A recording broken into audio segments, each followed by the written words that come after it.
Good evening. The opinions and statements voiced by our guests do not necessarily reflect the opinions of this network. Enjoy the shows. You are listening to WBHM Digital Broadcasting, Birmingham, Alabama.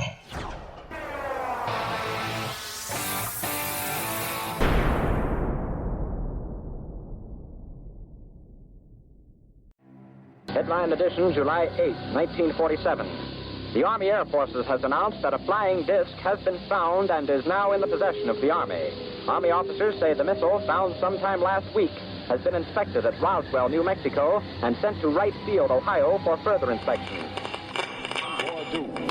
Now, historic films made in the spring of 1948 and just released show Eniwetok preparing for heavily guarded and still largely secret tests of new atomic weapons.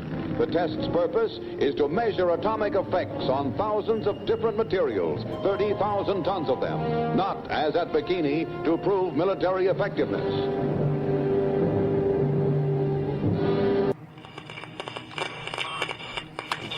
San Francisco police say that 9 persons have been arrested in a narcotics raid on the headquarters of the Grateful Dead, a widely popular singing group.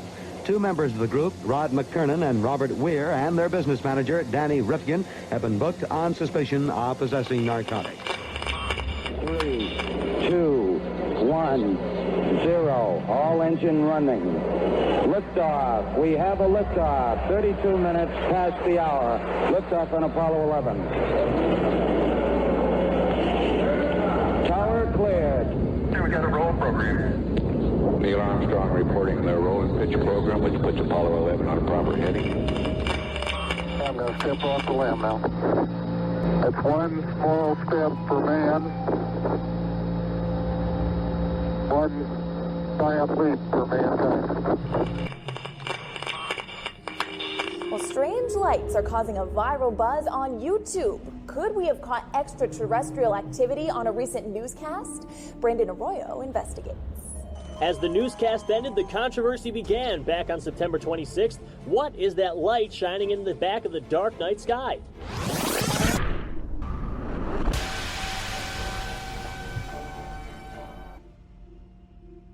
With coverage reaching all the way back to 1948, for over 70 years, Fate magazine has brought you reports of the strange and unknown, all of them true. Now, Fate Magazine Radio is carrying on that tradition of setting the standard in paranormal talk radio as we report and discuss some of the most mysterious and perplexing phenomena imaginable in this strange world of ours. Now, here is your host of Fate Magazine Radio, Kat Hobson.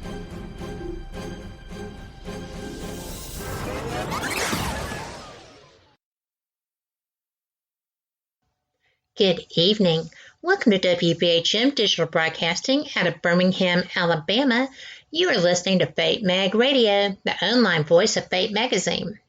And I am Kat Hobson, your host, which kind of makes me the voice of Fate, but, I try not to let it go to my head. I kid. I am having such a great afternoon because I have been going back through my notes, and I actually got to see a tidbit shared by Cheryl Costa on her Facebook that has me sitting on the edge of my seat waiting on the next excerpt. And it's going to be amazing. But for those that don't know, and I don't know how you wouldn't because this is one of my favorite guests, Cheryl is a ufologist. She is a brilliant public speaker on the topic. She is a kind of the statistician of UFOs or UFO sightings. She started writing a column, believe it or not, in New York, and it was the UFO Beat. And I am lucky enough to have a copy of her book where she did a compilation of these columns. And I love them. It's one of those books that you can just pick up and go to the year or go to the topic. Or, obviously my favorite is Dog Walkers. And I love it. So I go back to that one over and over because it's true. Everybody with MUFON, everybody with UFO reporting, everywhere. Bushwickowski, no matter who I'm talking to, it's always, yes, it's the dog walkers. Well, I'm not necessarily a dog walker, but I'm outside with my dogs a lot at night, and I love a hammock. So I see stuff. It's awesome. And she is, well, she's just brilliant. You are going to love the information, and I just can't tell you enough, Cheryl, how glad I am that you are here. And,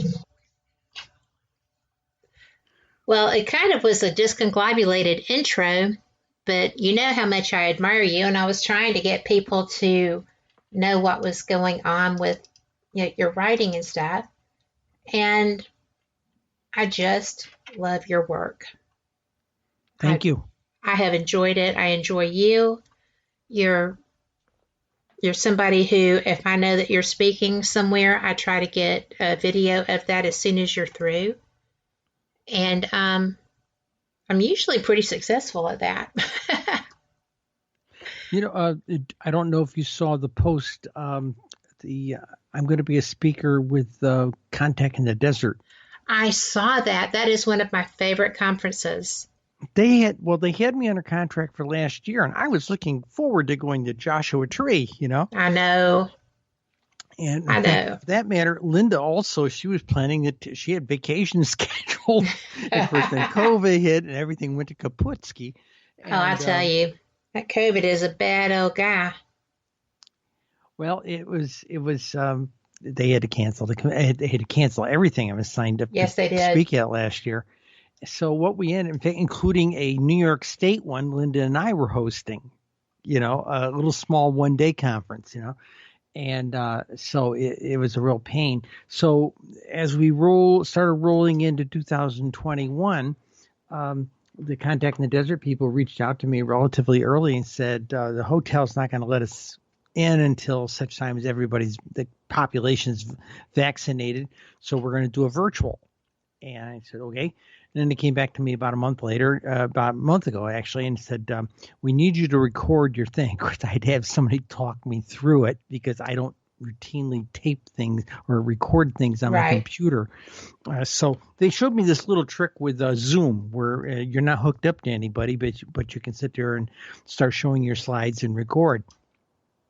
So the other day I did 4 recordings. Now, why did I do 4 recordings? Was it rehearsals? No, I was supposed to do an hour and 15-minute presentation. I was just a tad under an hour, like 55 minutes. Right. And my phone rang, and I couldn't get around it. So I got rid of I went ahead and started over again. I put both of my phones back in the but the phone was like these auto warranty spam calls, and I hate those. Are you kidding? It was that's awful. Oh my gosh. That's exactly what it was. It was one of those things. So I got rid of it. And then I had a misfire. I started to record again, and I hit something wrong. I said, okay, I got to start over. So that number 2 down, right? I get into number 3.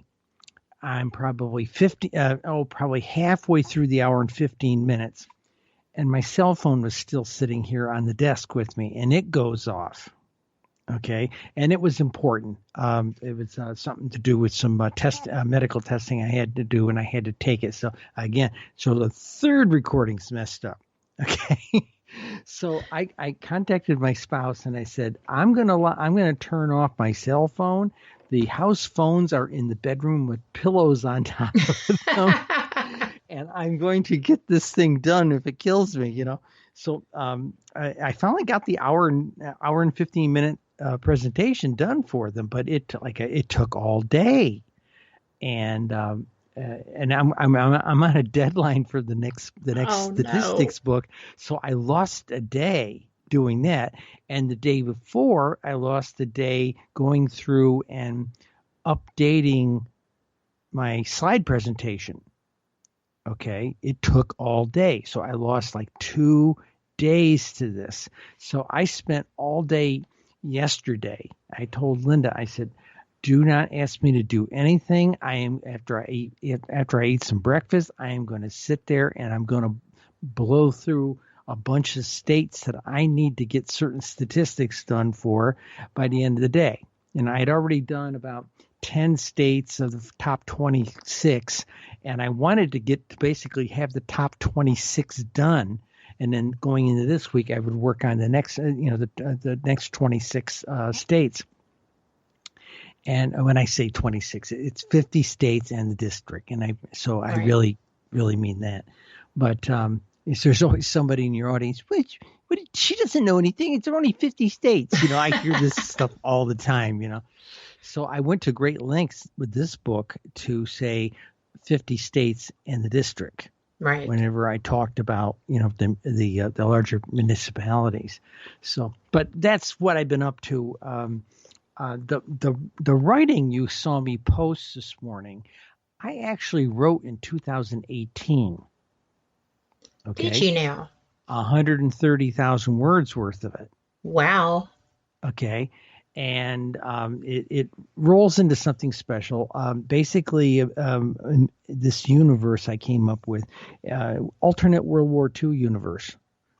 It starts with the premise that Amelia Earhart survived her round-the-world trip. Okay. And that first episode you read this morning, it says, she showed up. Everybody thought she'd been dead 2 weeks, and she gets on the radio and says, "I'm an hour out from Oahu." So it goes there. She retires from expedition flying after having this successful round the world trip, and some Kansas businessmen, because she's a hometown girl from, Atchison, Kansas. Mm-hmm. And the Kansas businessmen get her to a hotel someplace and talk her into running for Congress, 2nd District of Kansas in 1940 race. And she does, and she wins. And this is very high level. Believe me, I'm not going to spoil your story for you when I say these things. And when the Tuskegee Airmen Project comes around and she goes to FDR and says, we should have a women's pursuit squadron, and they turn her down. Okay. Oh. And then Pearl Harbor comes along, and both her and Eleanor Roosevelt go and pound on FDR's desk and say, "We want a women's fighter squadron," and they get the authorization, but it's like Congress doesn't want women flying. They're not going to make the pilot officers officers and a gentleman, as they say. All the things you would expect. Heck, we didn't get real women combat pilots till the late 70s, early 80s. Mm-hmm. Okay. So I go through all that hoop, and basically it goes into her setting up this squadron and some of the people she recruits. There was lots of very, very qualified people. Of course, mine are fictional, but I base them in some cases on some real people.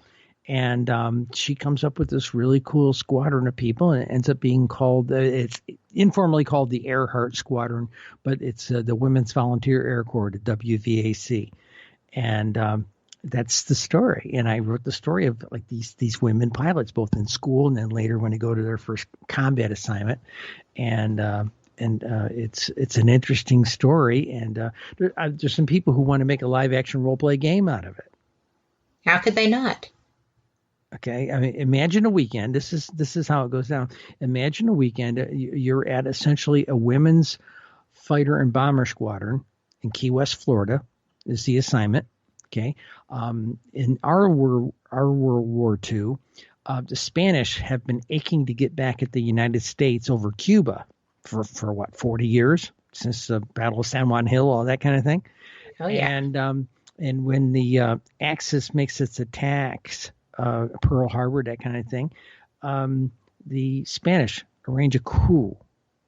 The Imperial Spanish arrange a coup, and so now their Axis has the Imperial Spanish involved, and it's going to be we have a threat from the Caribbean, and they're sent. This women's fighter squadron is sent to Key West, Florida, to defend the Caribbean. And that is actually fascinating, and it is not far fetched. No, it isn't. Yeah, because there's history there. Yes, there is. And what's fun too is the lady they got, the Army Air Corps wasn't going to give them somebody who was already a blooded combat pilot. I mean, World War II, the only way we got some blooded pilots who had some combat experience before the war was we had some people who went over and flew with the British, flew with the RAF, okay, and the Army let them go do it, Army Air Corps, and Air Service actually, and it didn't become an Air Corps till later in World War II.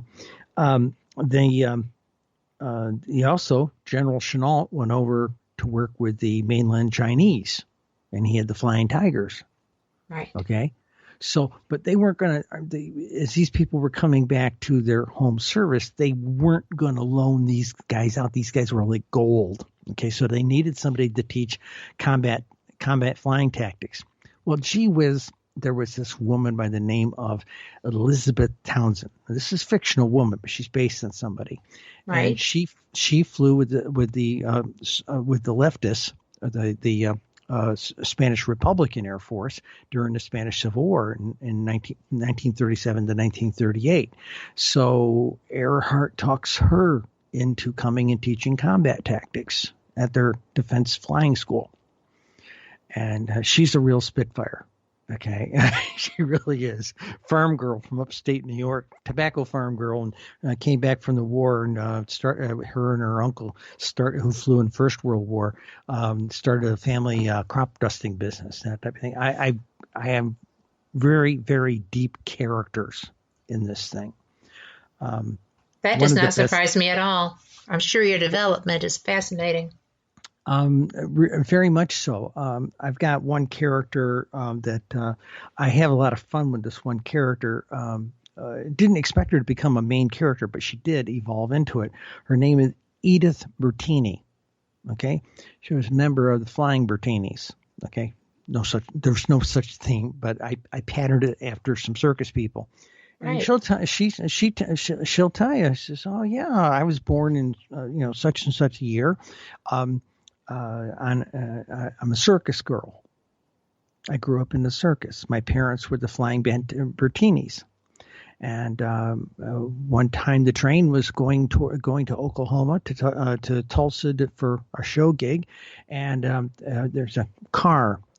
There's 38 coach cars, and the car in the middle is called the pie car. It's the dining car, okay, in circus language. And her mother dropped her water in the pie car, and one circus strongmen carried her back to her coach, and they got the circus's midwife to come and deal with the baby. And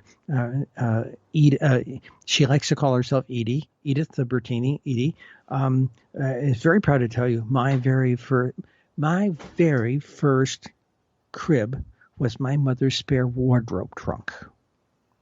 Okay, okay, and the family let her train in trapeze work, and she got into her early adolescence, and she got the moniker Edith the net hugger. She was not very good at it. Okay, and they wouldn't. She was never going to work the high trapeze, low trapeze with a net. Okay. I would be a net hugger too. Yeah, me too. Yeah, because that's high. And well, she works out. Yeah. Go ahead. I'm sorry. There's not always ropes. Yeah, there's all that. So she ended up playing to it instead of having people laugh at her. She got together with some of the clowns, and they came up with a trapeze act for her. They all worked on the thing together, and they basically came up with a very comic trapeze act using the low trapeze. Okay, a lot of falling into the net and all this kind of stuff on purpose. Okay, right. So the jokes were always her joke, and so she ends up evolving into a very she's a flyer. She during the winter season in Venice, Florida, during the circus always shut down for the winter, and she took a flying thing one day, just as a lark at a county fair type of thing, and she liked it so much she started taking lessons. She got very good at it, and then she got very good at acrobatic flying. Okay, and ended up being her parlay into being a flying Martini because she started doing aerobatic flying with the circus. Okay, and that's where Earhart met her. Okay, I'm going to have to stop you. Go ahead. Because we've got a break. So we will be right back, and I know that y'all are enjoying this as much as I am, so y'all come right back too.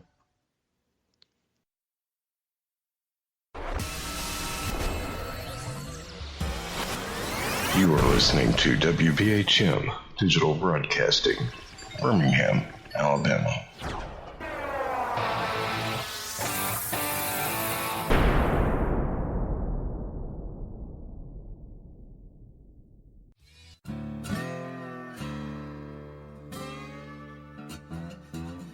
Oh, come on. I'm Southern, but... nope.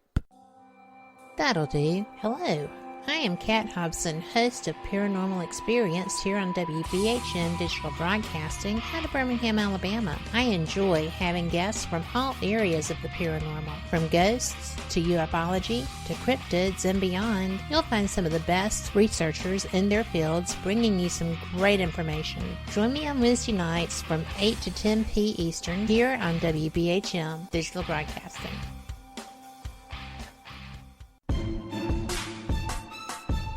You are listening to WBHM Digital Broadcasting, the best in paranormal talk only on Paranormal Experience Radio. Broadcasting live out of Birmingham, Alabama. Since 1948, Fate Magazine has brought you reports of the strange and unknown, all of them true. Fate Radio is carrying on that tradition, bringing you the unusual, macabre, strange, and bizarre. Join host Kat Hobson Sunday nights from 8 to 10 p.m. Eastern on WBHM Digital Broadcasting.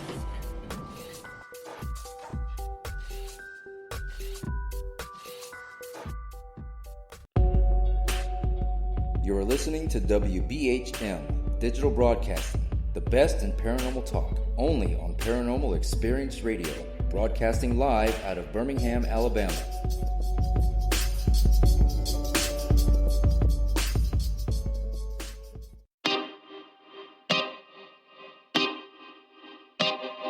This is Jason Bland, host of Midwest Paranormal Presents Paranormal Soup, where we stream live as a webcast every Sunday night, 11 p.m. to 2 a.m. Eastern, with guests who will blow your mind. Live ghost box sessions where you can call into the show to see if the spirits will talk to you, and the world wide web of weird with the latest in paranormal news and evidence. We're bringing the weird every Sunday night, 11 p.m. to 2 a.m. Eastern on our Facebook page and YouTube channel. Don't forget to follow and subscribe.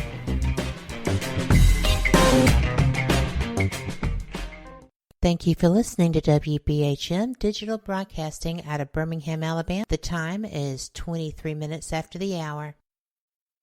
Welcome back to Fate Mag Radio, the online voice of Fate Magazine. I am Kat Hobson, your host. I'm so glad you're here because I have Cheryl Costa here with me, and I'm thrilled. This is someone that I enjoy. We have great conversations. She is brilliant. She was in the middle of sharing some of her upcoming, well, it's already written, but she is sharing it. She's sharing it on her Facebook page, so hook her up. You can read excerpts from this. I read the first one today, and I was like, oh my gosh, have you posted another one yet? But no, I was crushed. Tomorrow morning.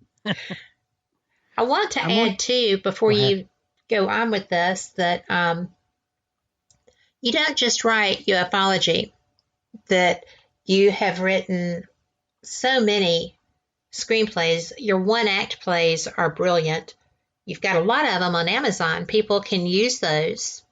And I know that my daughter's drama department, she was a theater major, utilized one-act plays for their showcases. So I I think it's wonderful that you have these out here, and you have quite a collection. You've got 8, the 20th Century Collection, 8 extraordinary one-act plays by playwright Cheryl Costa. So, but these are just, I love the title Gadzooks and Ophelia. I just had to say that. That people always ask me, what's your best play? And I says, best play in what context? The one that made money, the one that made awards, the one that gets done the most, Right. It varies. People, the problem we have in our country, though, is there's the attitude from a business standpoint that a project like this has to be a mega success, so to speak, Right. financial success. The play that's been done the most was a play I wrote about my own. I'm a transgender person and how I went through my gender change back in the 80s, and it's called Princess in Training. And I debuted at the National Theater in D.C., and then it's been done a lot of places all over the country. But the funny thing is it's the one of my plays that's been translated into like 7 languages.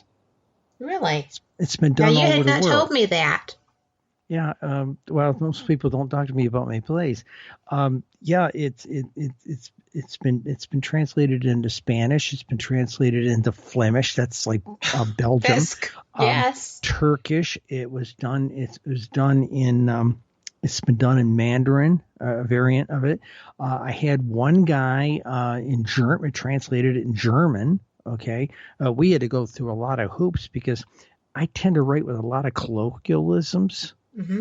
And boy, that play had too many colloquialisms. So if I made something, a remark like, "Oh yeah, I was really suffering with the right stuff mentality," the kind of Steve Canyon kind of missile for first 7 astronauts, that type of thing. He didn't know what I was talking about. Well, so that's interesting. I wouldn't have thought of that. We had to modify certain things, Right. And there was a comic mentality. There was a thing. Some of the things that we said in the thing, they were meant. The statements were meant for comic mechanism, so to speak. Mm-hmm. So there's a reference in the dialogue sometimes where I would make a comment, and after the comment there'd be a parentheses and the word beat, and then a secondary comment. Right. Okay. And he didn't understand that. Okay. And what did he think beat was? He thought it was a musical beat. Oh. Okay. Apparently that's funny. They used a different technique of expressing it in at least with the German playwrights. So there's that. The play that is my most popular comedy is Gadzooks and Ophelia. Oh, there you go. And that play came about. This went back when I was in the Navy. I came home from being at sea. Some neighbors were having a bit of a pizza and tequila party, and I was invited over with my spouse, and we were sitting here, putting salt on our thumbs and drinking shots of tequila. And somewhere during the course of the gathering, we got talking about this fictitious thing, Shakespeare's lost plays that TV series were based on. And they're going, and we all started making jokes about it, like Charlemagne's Cherubs, Charlie's Angels, Yeah. I love it. We made all these kinds of comments. And during the course of which my first spouse made the comment of Gadzooks and Ophelia. Well, apparently somewhere on the line, I had wrote that name down on a pizza box. Okay. And I had that. I put it in my little notebook. And years later, 18 years later, I wrote Gadzooks and Ophelia. Okay. I love that. And the funny thing with Gadzooks, there's a conversation where Gadzooks is this Norse god for your audience. He's a Norse demigod, kind of a second-class demigod. He's a second cousin to Thor. He kind of looks like him, and type of thing. And he's supposed to be down on Earth inspiring young mortal warriors.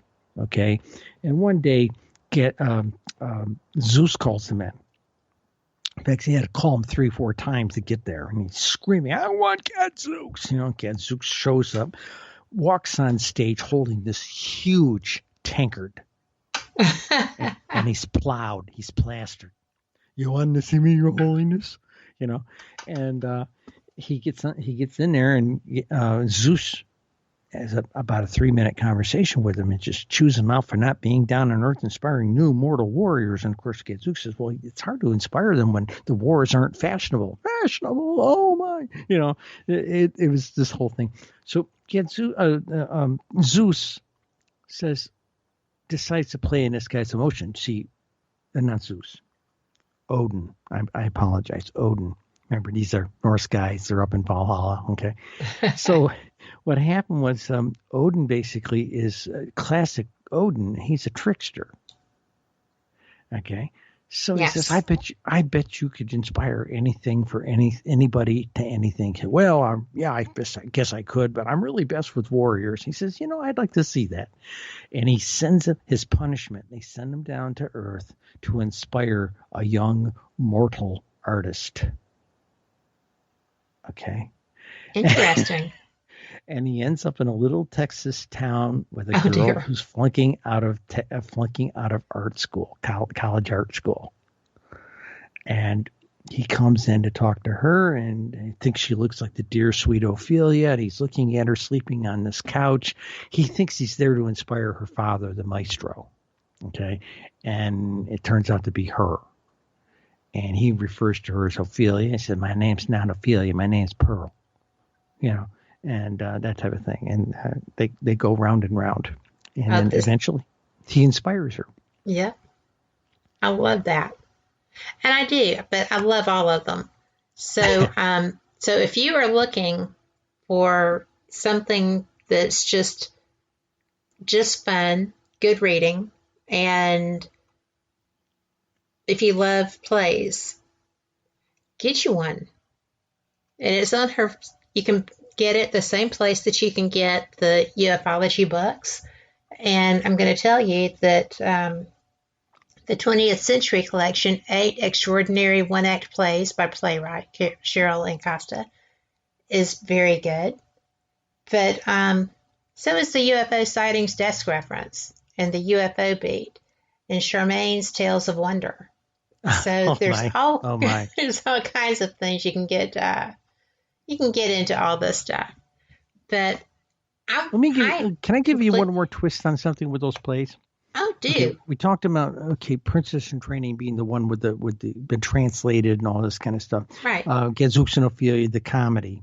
The one that won all the awards was one called The Burdash. Yes.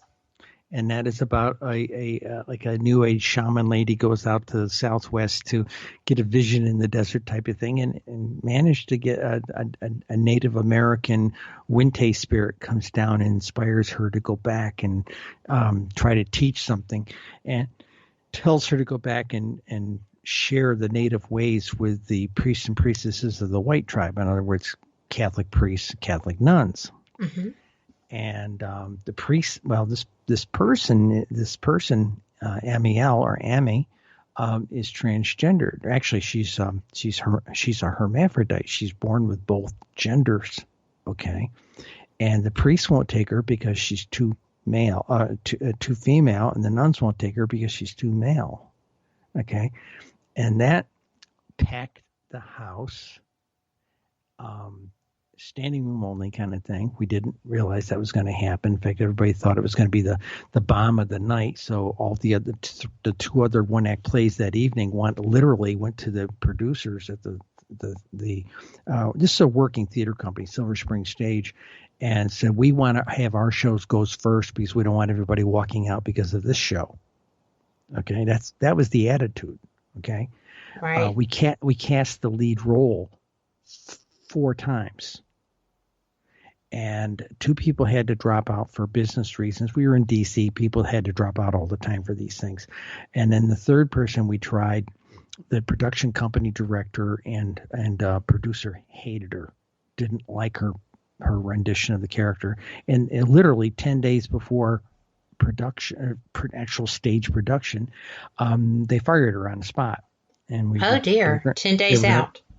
10 days out, and they were gonna this is two things. He said, we'll help you find another actress. I said, with 10 days to rehearse? He says, we got some talented people. Here, take the script, go up there, go through one more run with the cast so we can see what you're looking for and how the author interprets it and go from there. So we did. We ran through the 45-minute play again. And I came down off the stage, and the two of them are sitting in the first row crying their eyes out. I said, was it that bad? He said, no, it was that good. Yes. I said, okay, so who are we going to get? He says, you. I said, I'm directing the play, so we'll get you another director. We can get you whipped into shape in 10 days. You wrote the thing. I said, writing it and performing it, two different things here, you know. But I ended up playing Amiel, and it was awkward for me to do, but I had a lot of fun doing it. And the bottom line was it was a hit. It was the hit of the season. The theater company put it up for the showcase play to send to the Maryland State One Acts. I got nominated for Best Actress, Best Show, Best Technical Achievement. We won Best Technical Achievement. It was a crazy thing. And people who said, hey, this is a highly spiritual show. And the moniker line we had for the Berdache was an exploration of sex, gender, and a person with 3 birth certificates. You know, interesting. I love it. Okay, let's get to UFOs. Okay, but I'm glad that you took the time to share that, because I love that side of you, right? So thank you for that time, because people need to know. Just saying. Let me go someplace else with this. You mentioned the book Charmaine's Tales. Okay, yes. That's the first one. Actually, I've got 2 literally sitting over here ready to be put up on Amazon. Okay. Right. We got some new editing software, and we're going through it again, make sure it's better edited than the first one, okay? And Charmaine's Tales was the whole thing. I had a whole bunch of short stories that I wrote. Anywhere from 500 words, some of them as little as 300 words, some of them upwards of, we'll say, 4,000 words. Okay. Right. And the small ones are considered like flash fiction, that kind of thing. So with each thing, I explained what kind of like Rod Sterling, I would go on there and say, what happens if da da da da da happens? You know, this story is this many words and qualifies to be flash fiction or short fiction or a full short story or that kind of thing. I explained what it is, and that's what Charmaine Tales was. It was I wanted to share some of my short stories, and I've heard interesting remarks about it. I mean, some of the stories in there will rattle your cage. I've had a couple of people wonder if the conspiracy theory that I wrote in there in a story was real. You know, that it. Well, that just means you were convincing. You did a good job. Yeah, exactly. And there was another one about a species of aliens, they're humanoid lizards. Okay, Drax. Mm-hmm. And I had written one short story called An Unexpected Occurrence. And it was a spontaneous laying of eggs by a granddaughter of this particular grandmother. Okay, remember, these are humanoid lizards. Right. And she has to take care of her granddaughter who's gone into spontaneous egg laying and has to be in what they call a spawning pond, which is like a big hot tub. And I wrote 2 accompanying pieces to go with it. And for Charmaine's Tales, we ended up putting all 3 stories together. You know, guys didn't like it because it was squishy girl stuff and birthing and midwives and all this kind of stuff. The guys hated it. Okay. Most women that I know that read it resonated with it because it was clearly a women's story with midwives and all that kind of interpersonal things going on between women, you know, and they really resonated. A lot of women really resonated with it and got over the fact that the characters were humanoid lizards. Yes. That's a tough one to get by sometimes. Well, you know why I wrote that partly? Here in the UFO community, while I was writing my newspaper column there for 7 years, a lot of people just have this hostility. Oh, we have to be careful of the reptilian aliens. Well, my research says, they go draw them with all these big muscular guys looking really, really vicious and things like this. The people who've actually had contact with them say they're a gentle bunch. Yeah. So I decided I've heard to write several the short. people. Yeah, you know where I'm coming from. And so my flavor on writing this was to show a gentler reptilian species. So that's how that story came to be. Well, I think that's interesting. I am torn. I've never, to my knowledge, met a man or a woman in black. I have had interesting occurrences, when I was in activities that probably were beyond my pay grade, but that's okay. And I have also, I've been a paranormal investigator forever, and I came across someone who was so paranoid of reptilians, the whole thing that, they love to hunt you because you taste better when you've had the adrenaline rush, all this stuff. And I'm like, and then I've talked to a woman who says that she's had a child with a reptilian, a relationship, and, she gets to see her child fairly often. So, I'm just like both ends of the spectrum. And I got to think that probably reality, like with everything, falls somewhere in the middle. There's another story in that book. It's called First Contact. Mm-hmm. And it's the same Drax, so to speak, but it's this one called Yasmin. And Yasmin is a xenoanthropologist, and she can make it appear like she's human. Mm-hmm. It's kind of a glamour. She projects it, okay? And the only time that glamour is a problem is with young kids or with people on certain psychotropic drugs. Okay, so it's not, she makes a comment in there. Well, it's not too uncommon for me to be standing in a supermarket line and to have some 4-year-old in the basket, sitting in their mom's shopping basket behind me, say, "Hey, Mom, look, there's a dinosaur,"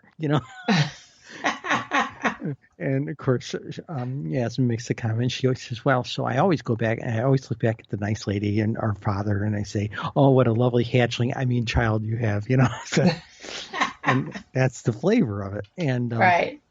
And the one of the things that comes up was the fact that Yasmin talks about getting drunk or stoned on pepperoni pizza because the pepperoni makes her intoxicated, kind of like catnip. Ah. Okay. And she makes a comment. She says, "Oh, her girlfriend's name is Anne. Oh, the sweet Anne. If Anne had a truckload of pepperoni pizza, she could bring my entire culture to its knees."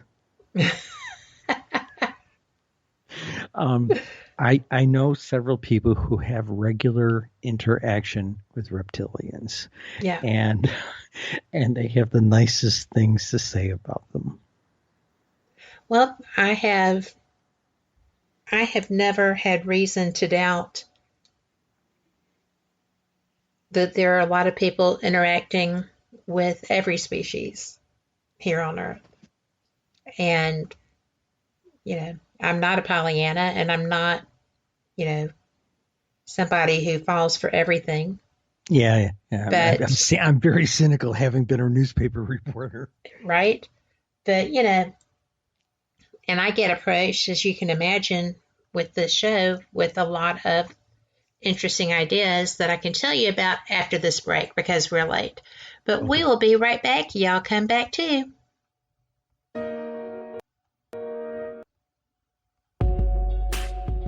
You're listening to WBHM Digital Broadcasting, the best in paranormal talk, only on Paranormal Experience Radio, broadcasting live out of Birmingham, Alabama.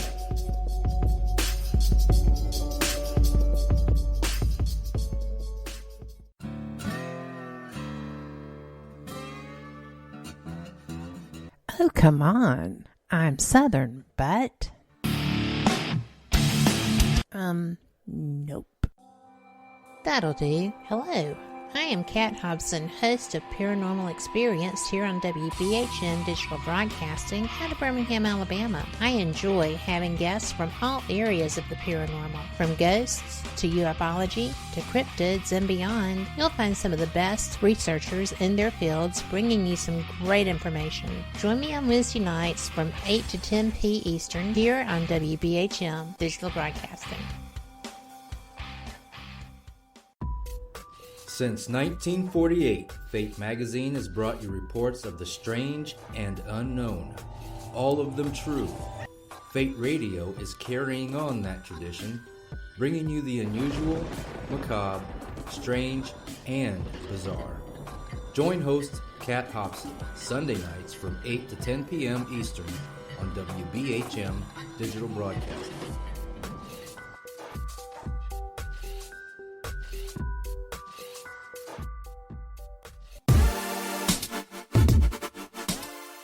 Listening to WBHM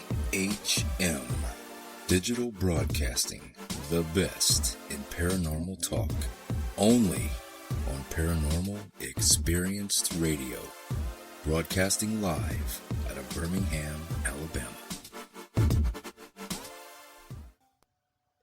Welcome back to Fate Mag Radio. I'm so glad you're here because my guest tonight is Cheryl Costa. We have just been talking about her writing and having such a great time that we are going to move on to ufology because we've got UFOs showing up in places and we have information for my state that we're going to be talking about. But first we have a question, and this is from Sherry because you said that you have talked to people who interact with reptilians and other species, I'm sure, and I have too. And she wants to know, has anyone ever captured a photo of reptilians? She still has a hard time with the whole concept.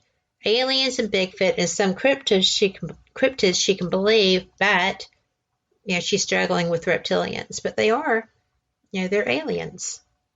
So do you know of anyone who actually has a photograph that has not had the world trying to debunk it? No, I don't. I've looked for it. I've got one good charcoal sketch, right, that was given to me, but that's all I've got. And that's the best I can tell you. Again, people play it close to their chest. Yes, they do. I mean, I had a lady here. I'm a Wiccan priestess, among other things, and I had a lady that was a guest at one of my circles back just before the COVID stopped everything, and she was sitting here in my living room. Most people had already been toddling off, and she said to me at one point, she says, "I know you write a newspaper column. Can I share something with you?" And I said, "Okay, sure." And she looked at me and told me, "I've been abducted a number of times." I said, okay. And she told me the things I would need to hear to believe that. Okay. Right. And then she says, and I have met my children by them, that they produced, the Greys produced. Okay. And I took a narrative that she had a recording and I shared it with two experts on the topic matter. And they said, sounds perfectly accurate. She's saying stuff that only people close to the experiencers would know. So there's some people who have some really, really wild experiences here, and they feel special. They feel special in a sense that they feel privileged, right, to be part of it.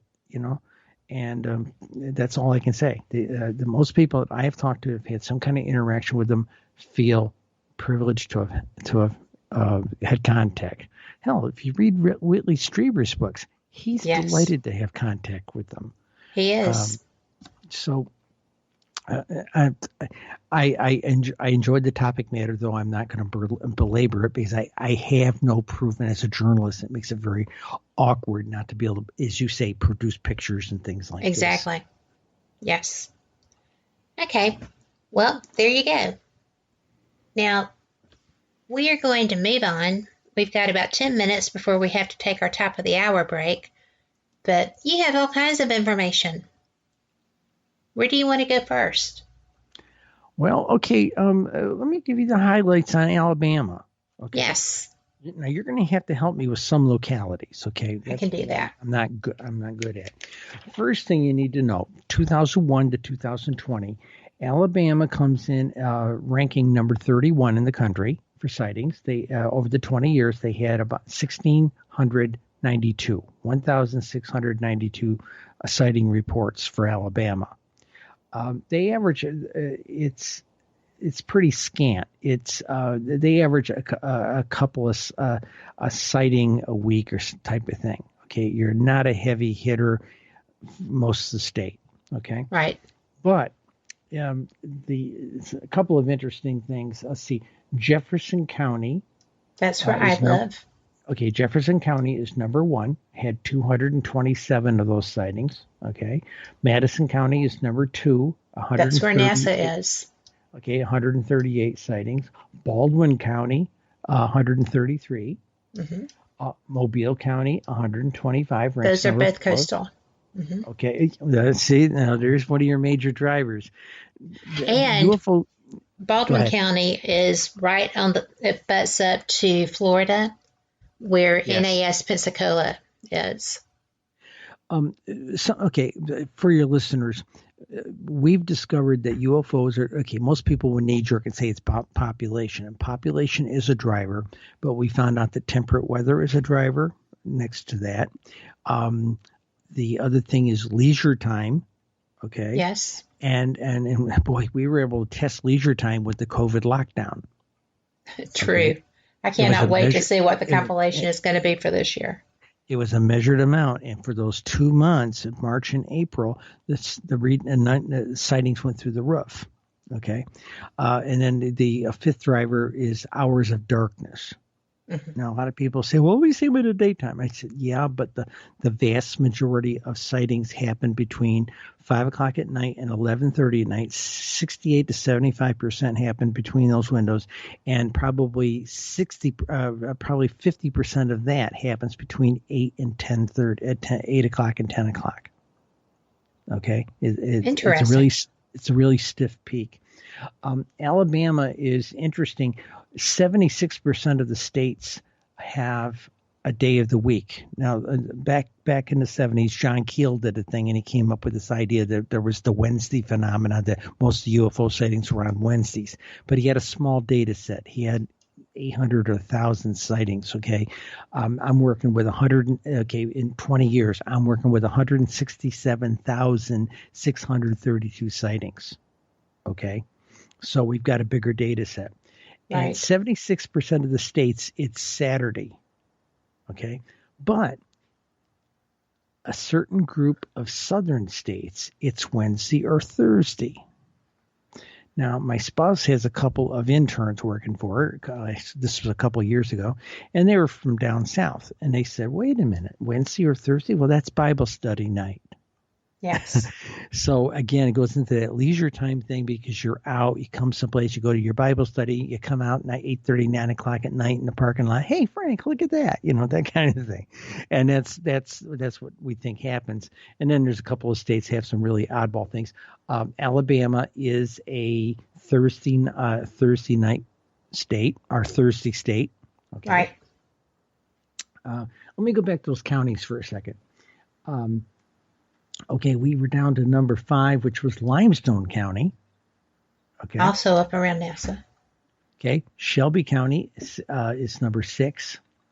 Number 7 is Calhoun. Number 8 is Etowah.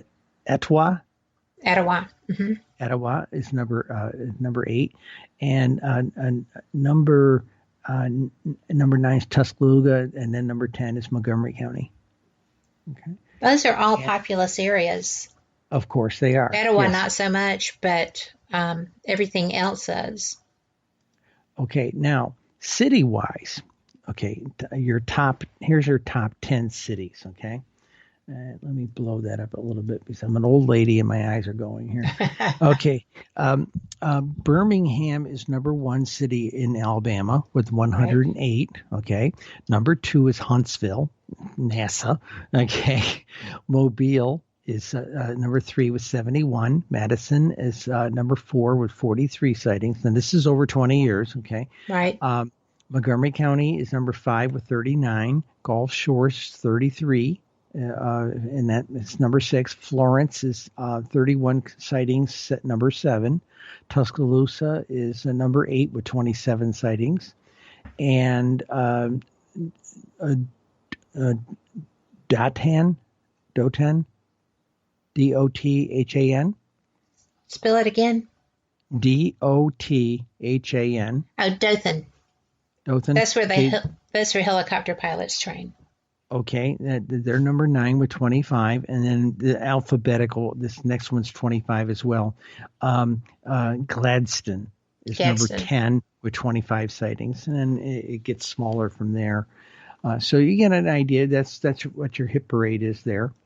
And it's funny with all the stuff that's going on right now with the government supposedly is going to come clean with us around July 1st. I'm apprehensive that they're not going to give us a story, but I think they'll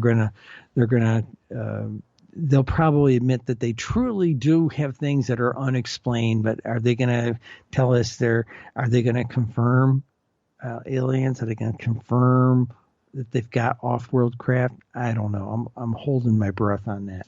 Well, it would be nice if they introduced us to some. That would be delightful. That would be the disclosure and confirmation that I would like to have. Yes. Literally have some pertinent person in the intelligence community bring out Mr. Gray or Mr. Lizard and, and introduce us. Now, I've been reaching out to certain media people lately with a very tight little letter. But, I think those of us who are experts in the UFO community are still going to be treated like tinfoil hat people, because the real experts are going to be those guys in the government, and some swaggering pilots. Those are going to be the real experts. Although a couple of people asked me when my new book was coming out, and I said probably in May, and they said good. There's a distinct chance you and Linda have produced the only book of statistics ever written. Now you're going to have number 2 out there. You may be called in for congressional hearings. Okay, lobbyists have said this to me, and I told them, I said I doubt it, but I did inform my congressman's staff, gave them a copy of the book, and said, guys, if this comes up and you want a citizen scientist from New York State to go down there and talk to them, Linda and I will do our patriotic duty and go down there and tell you the numbers. And I think that would be interesting. And you can go to the National UFO Reporting Center if you want, but they're only 60% of the numbers. You can go to MUFON if you want to, but they're only 40% of the numbers. We have it all. Okay, and we have the analysis. So this is a letter I sent to some TV producers, TV editors at the major networks. I'll use you as the example. Greeting, Miss Hobson. I am a UFO statistics expert. Google NYT, and this is your audience. Feel free to Google this. Google NYT space Costa space UFO. You will get a New York Times article about us and statistics, okay? I have got the combination of MUFON and Newfork sighting data from 2001 to 2020, 167,632 sighting reports for 20 years, every state down to the county and municipal level. See, we got it down to the municipal level now. I took 6 months to correct the spelling in all the cities, so now we can print out the cities. Okay, cool beans. 650 hours, last August to the first week of January, it took me. Okay, people say to us that UFOs are imaginary or non-existent, fairy tales, craziness, and hysteria. If so, then why do they have yearly seasons that can be measured across 6 decades? Why do 35 known UFO shapes have definitive monthly seasons as well? And why is it that when very rare UFO shapes appear, why do certain other very rare shapes appear with them? I've got the best numbers in the United States. It's counties down to the municipal level. For an eye-opening, simple briefing, see the attached PDF. Respectfully, Cheryl Costa, UFO statistician. I love that. Silence, crickets. Get out of town. That's what I'm getting. Not a single producer or host that I've written to has responded. Now, I finally got a contact for Tucker. That's irresponsible. I know it is. I know it is. I reached out to the editors of the paper I used to work for. Okay, not the one I wrote for, but the one I used to work for when I worked in the technical department. I made the plates every night. Okay, we're at the top of the hour. Go. And we are going to have to come back.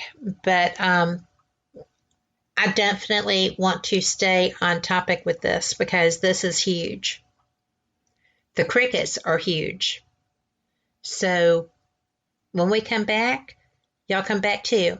This is a great time to fill your beer stein, throw a few cartwheels, loosen up. We're getting down to meat and potatoes. We've got a report coming out on the 18th, if I'm not mistaken of June by then. Am I right? I heard Radcliffe said the 1st of July. Well, yeah, but he's trying to get out of it. So we will be right back, and we will continue this discussion with Cheryl Costa. See you in a sec. Welcome back to WBHM Digital Broadcasting out of Birmingham, Alabama. The time is 5 minutes after the hour.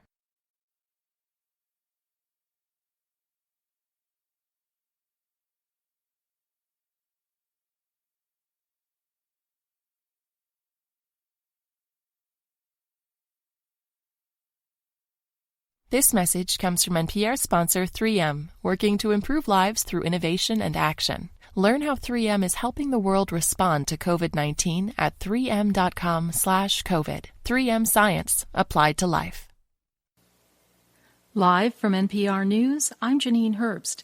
President Biden will lay out the next part of his economic agenda this week, with infrastructure taking center stage. As NPR's Barbara Sprunt reports, this comes after the nearly $2 trillion COVID relief legislation that was passed without Republican support.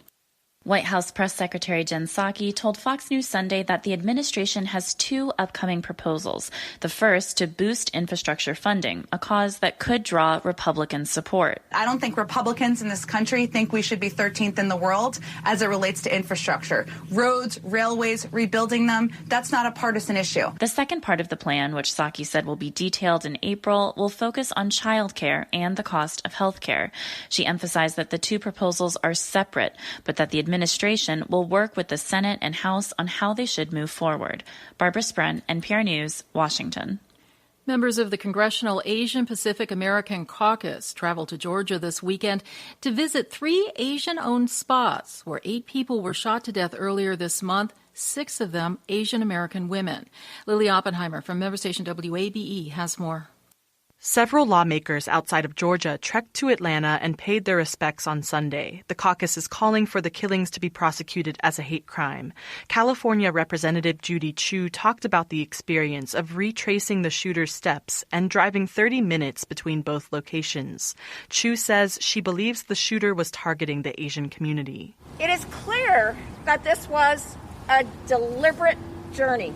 He could have gone anywhere if it was a sex addiction or just a bad day. The suspect, Robert Aaron Long, faces several murder charges and has yet to appear before a judge in either Cherokee or Fulton counties. For NPR News, I'm Lily Oppenheimer in Atlanta. Nashville's mayor has declared a state of emergency after flash floods this weekend left at least 4 people dead. More than 100 people have been rescued from their homes in submerged cars. NPR's Giles Snyder reports more than 6 inches of rain fell in Nashville, the second largest 2-day rainfall in the city's history. Water poured into homes and businesses in Nashville overnight. Cars and roads were submerged, and the Nashville Fire Department says crews have been responding all over Davidson County, conducting water rescues. The National Weather Service in Nashville says there were reports of people clinging to trees, and forecasters warned of a life-threatening situation with rainfall totaling as much as 7 to 10 inches. The Weather Service issued a flash flood emergency overnight. This latest bout with severe weather comes after last week's tornado outbreak in the south. About 8 are believed to have touched down in Alabama and 2 in Georgia, leaving at least 5 people dead. Giles Snyder, NPR News. U.S. futures contracts are trading lower at this hour. You're listening to NPR News. In Minneapolis, security is tight as opening statements are set to take place tomorrow in the trial of former police officer Derek Chauvin, who's charged with the murder in the death of George Floyd. Floyd, who was black, died May 25th after Chauvin pressed his knee on Floyd's neck while Floyd pleaded that he couldn't breathe. His death sparked sometimes violent protests around the country. The trial is expected to last 4 weeks and will be streamed online. The federal government should expand its climate research. That's according to an expert panel from the National Academies of Sciences. NPR's Rebecca Hersher reports the panel focused on a controversial type of climate research. Most climate research focuses on reducing greenhouse gas emissions, removing carbon from the atmosphere, and adapting to a hotter Earth. But a small group of scientists and policymakers have considered a fourth topic, reflecting the sun's heat by altering the chemistry of the atmosphere. It's called geoengineering, and it's poorly understood and widely controversial. Now, an expert panel recommends that the U.S. government do a better job coordinating geoengineering research. The federal government should keep track of all geoengineering studies, fund ethics research, and come up with a permit system for geoengineering experiments. They argue, given its risks, geoengineering should remain a tiny part of overall federal climate research. Rebecca Hersher, NPR News. Crude oil futures are trading lower at this hour, down about 0.3% at $60.72 a barrel in electronic trading on the New York Mercantile Exchange. I'm Janine Herbst, and you're listening to NPR News. Welcome back to the second hour here on Fate Mag Radio, the online voice of Fate Magazine. I just wanted to let y'all know that if you have let your subscription lapse, or if you want to buy some merchandise, or if you're looking for an archive, go to fatemag.com. You can find everything you want there, including some of the most comfy t-shirts with the Fate logo on them. I love mine. I wear it everywhere.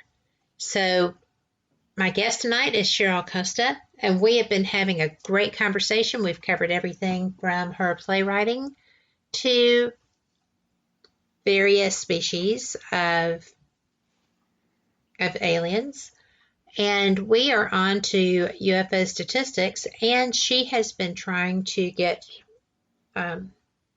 information into the hands of decision makers there in Congress, and that's where we had to leave to go to our break. Cheryl, did I miss something? No. The other people I've been trying to get it to is certain people in the mainstream media. I'll give you an example. We had to cut it off as for a paper I used to work for. I reached out to them and I gave them the New York State stats for here in New York. I had all the municipalities ranked by volume. I had the counties ranked by volume. Okay. And I gave them the primary 4 charts of the drivers. And I emailed them over to them in PDFs. Didn't hear anything. Dropped them another line. Just said, you guys interested? Just give me a yay or nay. I'm good. And again, nothing. And then about 3 days later, the online version of the publication comes out and does a big story about UFO sightings in New York State. But the guy did it himself, and he used New Fork data only. And he underplayed the numbers. He made it look like, there's almost nothing here in upstate New York. And Syracuse here, we're one of the top 8 cities, okay, in the state, and they played the numbers down. And it's just like, because he didn't know. He either didn't know, or they somebody leaned on them. You know what I'm saying? There still is. I hate the talk of Men in Black, but the CIA a number of years ago made comments that any major, news agency in the country, we've got somebody on the payroll in there to help squash this stuff. Okay. Well, that's reassuring. That's reassuring, So I couldn't get anybody to. I couldn't get any interest. I reached out to 2 years ago when I had 2018 data. I reached out to at least a news agency in every major city in upstate New York, TV stations, newspapers. Okay, one television station. I found out afterwards actually launched an investigation to find out what kind of a crackpot I was. Oh my! They were trying to do an undercover story on me. Here I was a journalist just down the road from them. My editor, this is from our newspaper, went out of business, but my editors were furious. We reached out to them in good faith and said, hey, we've got a good story for you. If you're interested, we can give you all the poop on your own local area. In fact, I had a copy of the database that has all the television markets by, sometimes the markets are not necessarily one county. It might be one primary county where the major city is, but might also include a portion of other counties, right? Right. And I mixed a copy of my database in with it, and I was able to tell any TV station, I can actually come on your program with you and say, and people in your viewing area have this many sightings, because I knew exactly what their market was and what municipalities and counties were involved with their market. Okay. And again, no. I'm sorry. When I first got into journalism coming out of high school, I was doing it as a cub photographer. Okay. Right. And I was told by my editor, pictures sell newspapers. Pictures of scandals sell more newspapers. Okay. So, true that. And so when we had information like this with charts and graphs and tables, but they don't seem to want to tell anybody. It seems like, we don't want to scare anybody with this stupid stuff. That's the attitude they still have. This is left over from the Condon report back in 1968, saying, these people are kooks, nuts, and there's nothing to be learned from UFOs. You can't talk to the academics either. I've been laughed out of 5 different types of departments I've reached out to up here, one of the major universities here. They laughed me off the phone. And I'm not talking the physics department, because I'm of the mentality that UFOs, particularly like with the research and investigation side, has been driven for 70 years by the hard sciences people, the physics people. Yes. Okay. But think about it a minute. We have an entire culture that deserves to be looked at by maybe an anthropology or a sociology department. Okay. That type of thing. There are issues there. A friend of mine who's a therapist, him and I wrote the Social Workers Society here in New York State and offered to come give them a very serious presentation on the topic, and with the idea that we need to get more people who are in the sociology field and running, MSW type of practices to be more informed and understanding. If somebody comes and says, I'm touched by aliens and, something like this, or I've seen a UFO and it really upset me.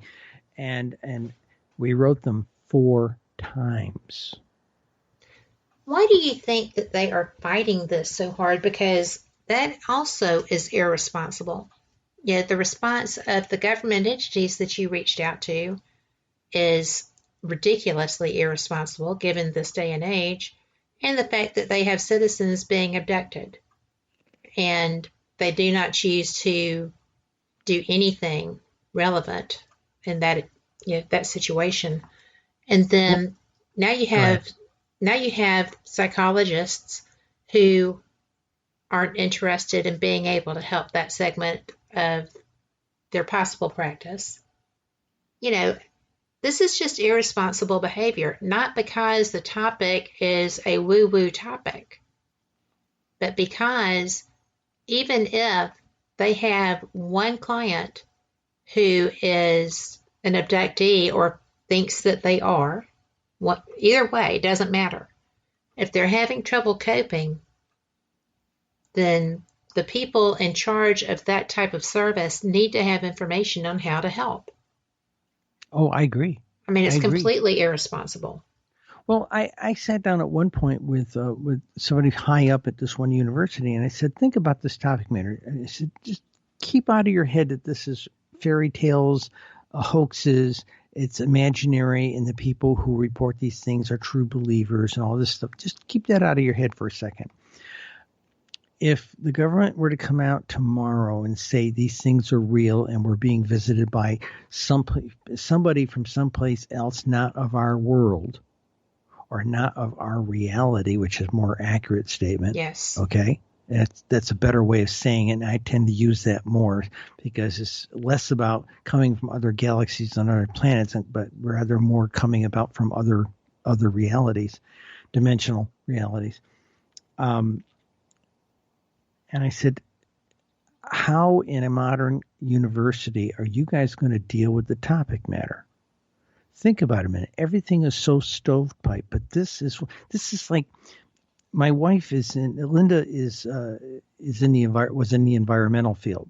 She was the head librarian at the Environmental Protection Agency for 15 years. Okay, research librarian, and she told me, in the early days of the EPA, there was no such thing as a degree in environmental science. There are now, but there was no such degree in this because it had to be a multi-skilled kind of operation to run. When I first got into corporate computer security, most of the people in that department had degrees. Mine was in playwriting and entertainment. The two managers of the department were, one was an English teacher, one was a PhD educationalist, that type of thing. We had somebody with a zoology degree. We were all college educated people, but we brought this multidiscipline thing to the table. Yes. And so it's going to have to be something like that. But do you know? I was on one of the other shows here, Hannah. Okay. And she had a whole bunch of really sharp people on for this very large guest show. Most of us only got a minute or 2 minutes to talk, and some of them were professors. Well, I reached out to some of these, quote, real professors, and I said, would you like me to come and give a presentation to your department? Oh, no, we're doing this sort of on the sly. Our chairperson, he just would never tolerate having. I said, so you're telling me your chairperson is like the bishops and cardinals that told Galileo, oh, we won't look through your telescope because we don't believe it really is. And that's a big deal. Think about it. The bishops and cardinals wouldn't look through the telescope. One, they either they didn't believe that the telescope was going to show them the things that Galileo said it was, or they said, I don't want to believe. If I look through it and it changes my view, it's going to change my view of my religion, my faith, everything. I don't want to look through this telescope. And that's what I think what we're dealing with here. I think so. With some of these professors that were told that this is all silliness for the last 50 years. And this is all silliness. And that bothers me. That bothers me a lot. And academics are supposed to be curious. Well, and they may be on their own time and their own dime. But we have to take a break. I am so sorry. These things come at the most inopportune moments sometimes. We will be back. Y'all come back too.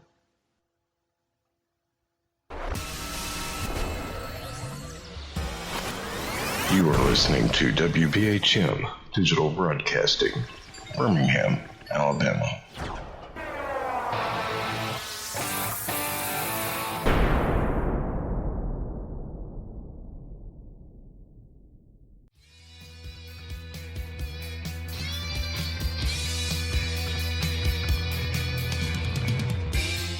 Paratalk Radio is your one-stop for all things paranormal, the unknown, and the supernatural. Join us every Monday night at 8 p.m. Eastern, 7 p.m. Central for discussions and guests on topics such as ghosts, hauntings, Bigfoot, UFOs, and more.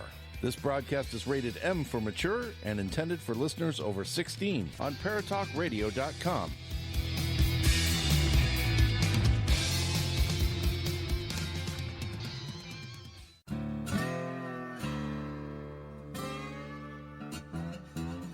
Oh, come on. I'm Southern, but... Nope. That'll do. Hello. I am Kat Hobson, host of Paranormal Experience here on WBHM Digital Broadcasting out of Birmingham, Alabama. I enjoy having guests from all areas of the paranormal, from ghosts to ufology to cryptids and beyond. You'll find some of the best researchers in their fields bringing you some great information. Join me on Wednesday nights from 8 to 10 p. Eastern here on WBHM Digital Broadcasting. Since 1948, Fate magazine has brought you reports of the strange and unknown, all of them true. Fate Radio is carrying on that tradition, bringing you the unusual, macabre, strange, and bizarre. Join host Kat Hobson Sunday nights from 8 to 10 p.m. Eastern on WBHM Digital Broadcasting.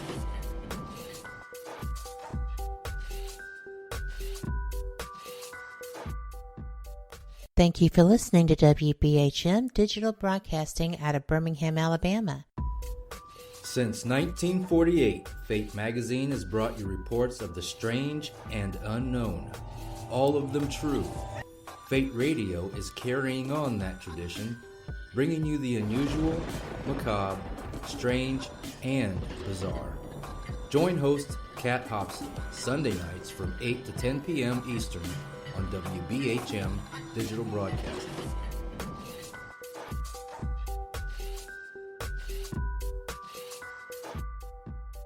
The time is 23 minutes after the hour. Welcome back to Fate Mag Radio. I am so glad that you are here. I am having the best, well, I'm a little shocked at the lack of responsibility in some professions, but I'm still having the best time with Cheryl Costa. I love having her on. This is why. Y'all are hearing her dedication, the work that she and Linda put into doing all of this, the reaction that you're getting from mainstream media, from government agencies, and people that are supposed to be leaders who don't even care that this is something that they're about to be caught in.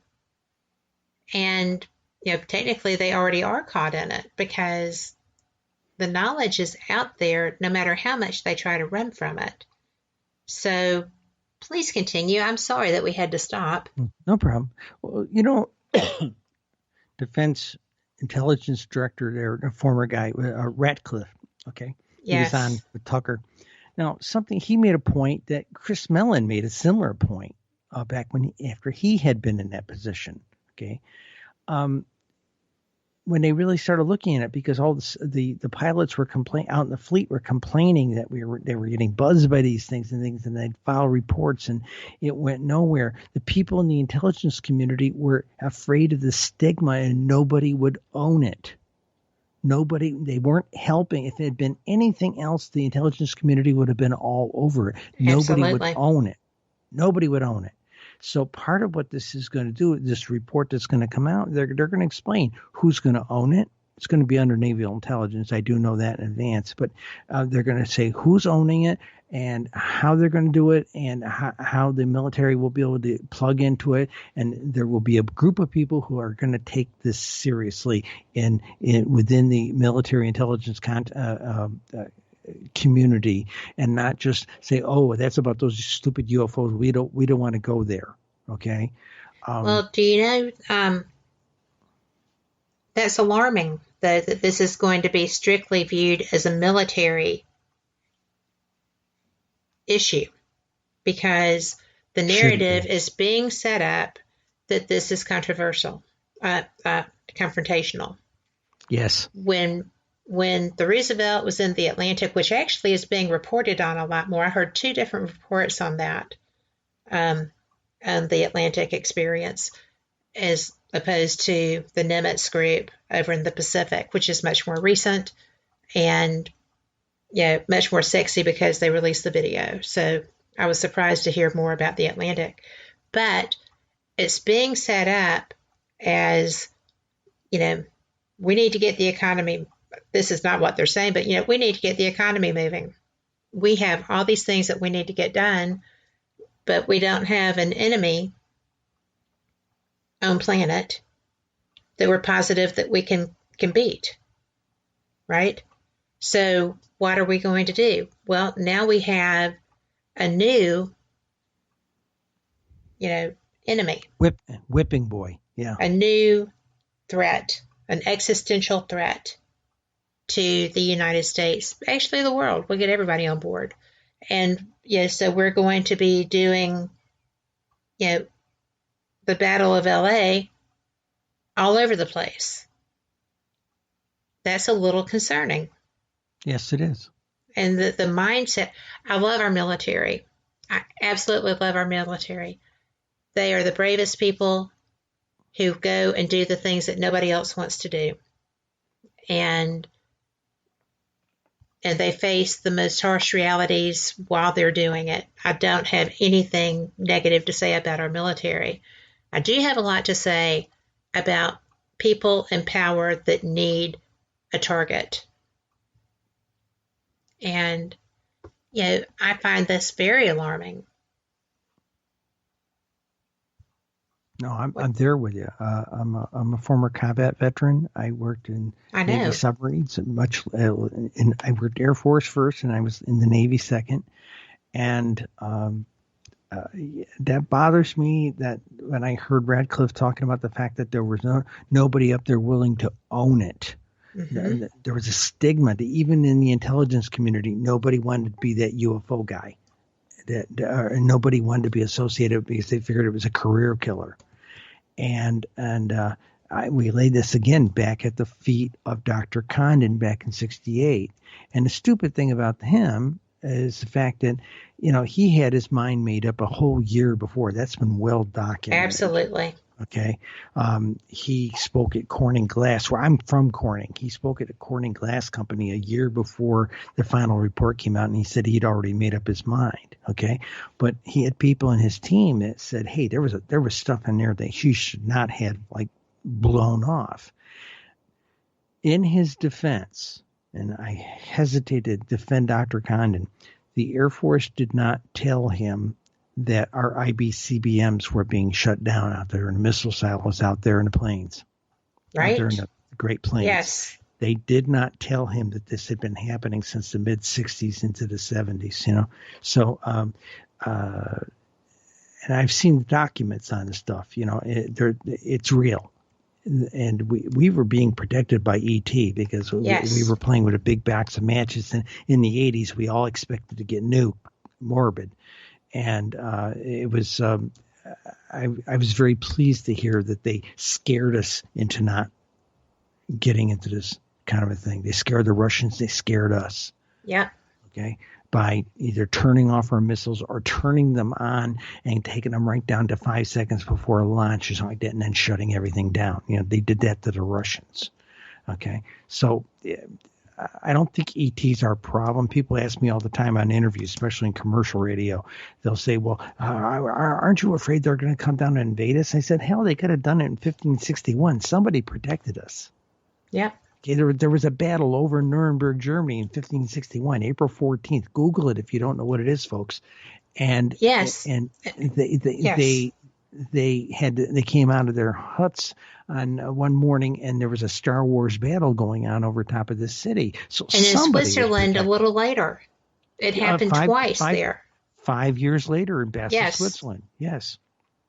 So, I tell people it could have happened a long time. It could have happened a long, long time ago. Somebody's been protecting us. And like the guy over there in Israel said, there's this galactic federation. I believe that now because I've seen too much evidence that suggests that somebody's been looking out for us, shepherding our culture. So it bothers me we can't get people to look at this, and particularly in academia where they're supposed to be curious. Yes. Here comes here it comes down to this whole thing of, I told one professor recently when he told me, oh, we can never have you up here. I said, so you're telling me you're like the people who objected to Galileo? There you go. The bishops and cardinals wouldn't look through his telescope? Are you afraid to look through my telescope? You know, and the guy hung up on me. Okay. So, I mean, why did people not? Condon told people there was nothing to be gained of knowledge from studying these things. So essentially he said we should not have any federal money going into research. So nobody in academia is going to be able to get a grant to do anything, and nobody in the government research journals and peer-reviewed journals, that type of thing, is going to get any money to do anything. And it was career suicide because it's been, there's just two true believers, you know, the tinfoil hat people. We don't talk about them, poor things, you know, and that's the attitude that they've had. And I had more upwards of about 10 editors chase me out of their offices when I pitched this idea of a regular UFO column. Syracuse New Times said, I told that editor, I said, look, something that sells newspapers, you're trying to get your web version going really good. I'll give you a hot column. He said, I'll try you for 4 weeks. And at the end of 4 weeks, he called me up. And he's kind of like the dread pilot Roberts. He says, you know, come on over. I got to talk to you. I get over there, and I walk into the meeting, and he stops his meeting, looks at the other columnists, and points at me and said, there's our rock star. I was drawing more page views as a columnist than all the other columnists combined. 6 months later, they told me I had a national audience on a little dinky weekly paper in upstate New York. And at the end of the year at the Christmas party, they took us aside at the Christmas party and said, you've got an international readership. Who knew? People are hungry for this. People know. The public knows that this is a real thing. And, you know, a lot of people get pushed under, you know, pushed out of the conversation, pushed under, you know, a bushel or whatever, because they can't talk about it in public, especially academia. And, you know, it's just kind of like, but they know. Humans know, and they want information. And they're tired of being lied to, patted on the head, and told, oh, my, it's okay. Of course, this is just a nightmare. You dreamed that. And they know better. I think one of the things that bothers me with all of that is the fact that they aren't willing. I referred to recently, I was in an interview and a broadcast student, and she's a senior. And I said, there was a book written in 1918 called the Data of the Damned. Okay, the Damned Data. That's what it was. It was by Charles Fort. Okay, and I pointed this out. I said, Linda's and my statistics is the damn data. Again, damned. Nobody will look at it. Yeah. Okay. Now, I thought, you know, science was supposed to be this thing of gathering data and making observations. And I quite literally start the narrative in this new book referring to what observational science is, a textbook definition for observational sciences, which is what Linda and I have been doing, and then a textbook definition to statistical science, which is what Linda and I have been doing. Mm-hmm. And before we came out with our book, people would knee-jerk and say, oh, the UFO sightings are driven by population. And that was always the knee-jerk to it. Yes. And then we came along and said, oh, no, we can measure temperate weather states. We can measure those that are ocean coastline states or Great Lake coastline states. We can measure hours of darkness. Okay, we can measure the day of the week. We can measure the states that don't have rural broadband. That's a driver. Would you believe that? I did not know that. We can demonstrate that a majority of the sightings, why they all take off around 2001, they're starting to ramp up in the mid 90s, but that was because people had dial-up, things like AOL, CompuServe, that kind of thing. Okay, so it made it easier to report. The internet, web internet, and interfaces of like MUFON and Newport got web interfaces, and that mechanism was as important to UFO reporting as the printing press was to, just dissemination of information. I can show in this new book, we go back 60 years, and I can show you what the sightings were from 1960 to 2000. And then when I put that next to the sightings from 2001 to 2020, you can barely find them on the bottom of the page from 1960 to 2000. Right. People didn't have an easy way to report this stuff. Okay. Well, they would go to sheriffs. Well, and, sheriffs, police, they would, newspaper editors would wad it up and throw it in the garbage can. I've talked to a lot of editors, told me that they got 7 or 8 of these things that we can throw it in the garbage can. In 1952, a lady by the name of Coral Lawrence and her husband founded a group called APRO. It was a predecessor to MUFON. Yes. Okay. And people, once they got some newspaper articles written about them, they had people sending them clippings from all over the United States. In fact, back in the 40s, 50s, and early to mid 60s, the CIA used to do a chart. I've got one I'm putting in the book. Measure and say, okay, there was a peak of sightings right here, but there was a newspaper article about UFOs. So they were saying, oh, these things are driven by media visibility. But since 1968, the vast majority of UFOs have been ignored by the media, and we have more now than we've ever had. So I've got a little article in there in my new book about that. But this is what we're up against: is just arrogance. That I literally had a professor here recently tell me, "Oh, this stuff is all fairy tales and nonsense and hysteria." Well, pride goes before the fall. Pride goes before the fall, because that's when that's because of that conversation with him a couple of weeks ago that I wrote that letter that I'm sending to the media people. Yes. I'm saying this stuff is measurable. I don't tell you stories. The name, the chapter name in our book about all this research is called Measuring the UFO Phenomena. Yes. No stories. No anecdotals. We measured the phenomena. When does it happen? How does it happen? What states does it happen in? Is it affected by weather? Is it affected by time of year? We measured all that stuff. And and again, like I said, only professor that's invited us to come up and talk was a journalism professor, because he's of the belief that when disclosure comes, it's going to be his students who are going to be writing those stories. Yes. So he had me up to talk to 2 classes one afternoon. I came up and gave my slides, same stuff I used at the convention. And he came to me after the second one, and his dean was in there with him. And he came to me afterwards and said, if we put you up, would you stay one more day and do 3 more classes tomorrow? So I did 5 classes up over 2 days, and they put me up in a hotel, So I said, yeah.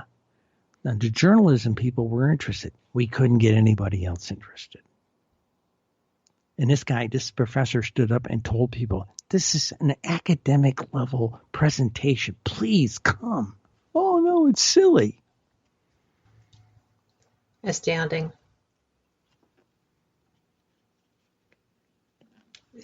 I just can't tell you how blown away I am by that. And it's not because it's unexpected. It's been poo-pooed for 70 years plus. Yeah. Yeah. And before then, because there was interest in, Martians and the men on the moon and whatever.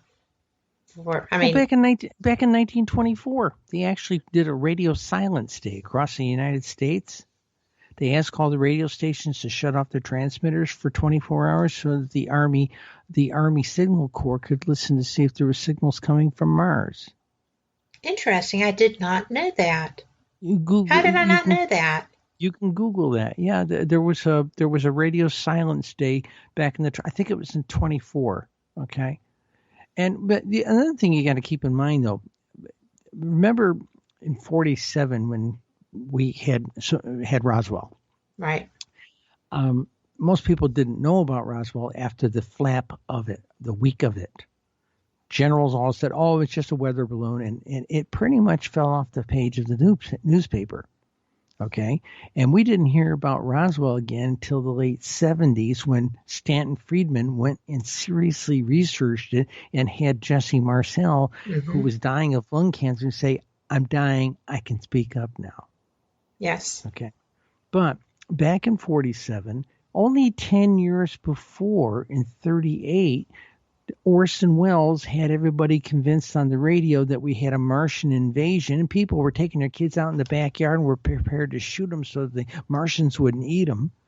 You know, I mean, this is real stuff. So people they were jumped. Scared. People actually died. Yes, they did. And so I guess what it comes down to now is that people have had a chance to be educated a bit. And all the polls, basically, since 2012, all the polls pretty much say 36 to 40% are believers, about 42%, 48%, something like that, are on the fence, okay? And about 15 to 17% say it's all baloney, hogwash, there's no such thing. But 80%, this is a 2012 poll, and again, Gallup did it again in 2019, so the numbers are very similar. But 80% believe the government's not being square with us on this. Wow. Okay? Yeah. So that's a big deal. And when you pop that number back against the adult population in the United States, that's a lot of people, and it should be a voting issue. That's a good point. I agree. Well, figure our adult population, 254 million people. Okay, 254 million people. And let me double check that here. Yeah, I got to add one more zero. Okay, and times, we'll say that 80%, 0.8, that is 200 million people, 203 million people say the government's not being square with us. See, there's a credibility problem there. Okay? Absolutely. But well, we've got Go ahead. Our final break. I'm so sorry. We have a very good question in chat. I'm sure we'll have some more before we cut out. But right now we're going to go to our final break. If you have questions, you can go to WBHM-DB.com, hit the image for Fate Mag Radio. That'll take you in, and get in the chat and put them in there. We'd love to have them. Be right back. You're listening to WBHM Digital Broadcasting, the best in paranormal talk, only on Paranormal Experience Radio, broadcasting live out of Birmingham, Alabama.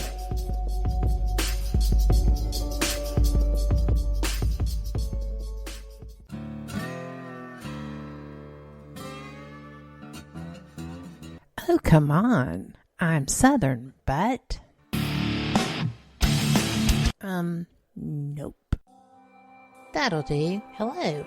I am Kat Hobson, host of Paranormal Experience here on WBHM Digital Broadcasting out of Birmingham, Alabama. I enjoy having guests from all areas of the paranormal, from ghosts to ufology to cryptids and beyond. You'll find some of the best researchers in their fields bringing you some great information. Join me on Wednesday nights from 8 to 10 p. Eastern here on WBHM Digital Broadcasting.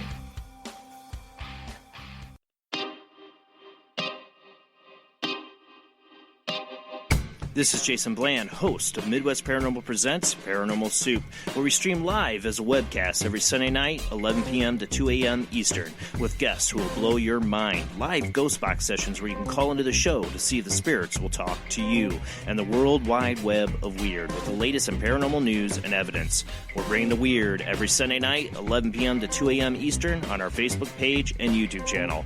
Don't forget to follow and subscribe.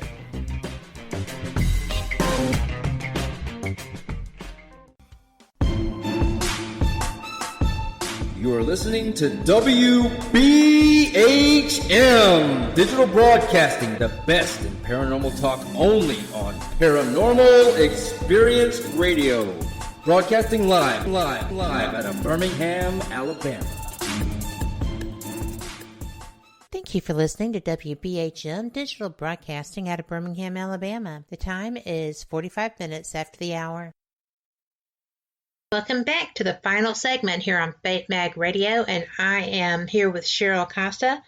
We are in the final part of the show, and we have two questions but I interrupted you to go to the break.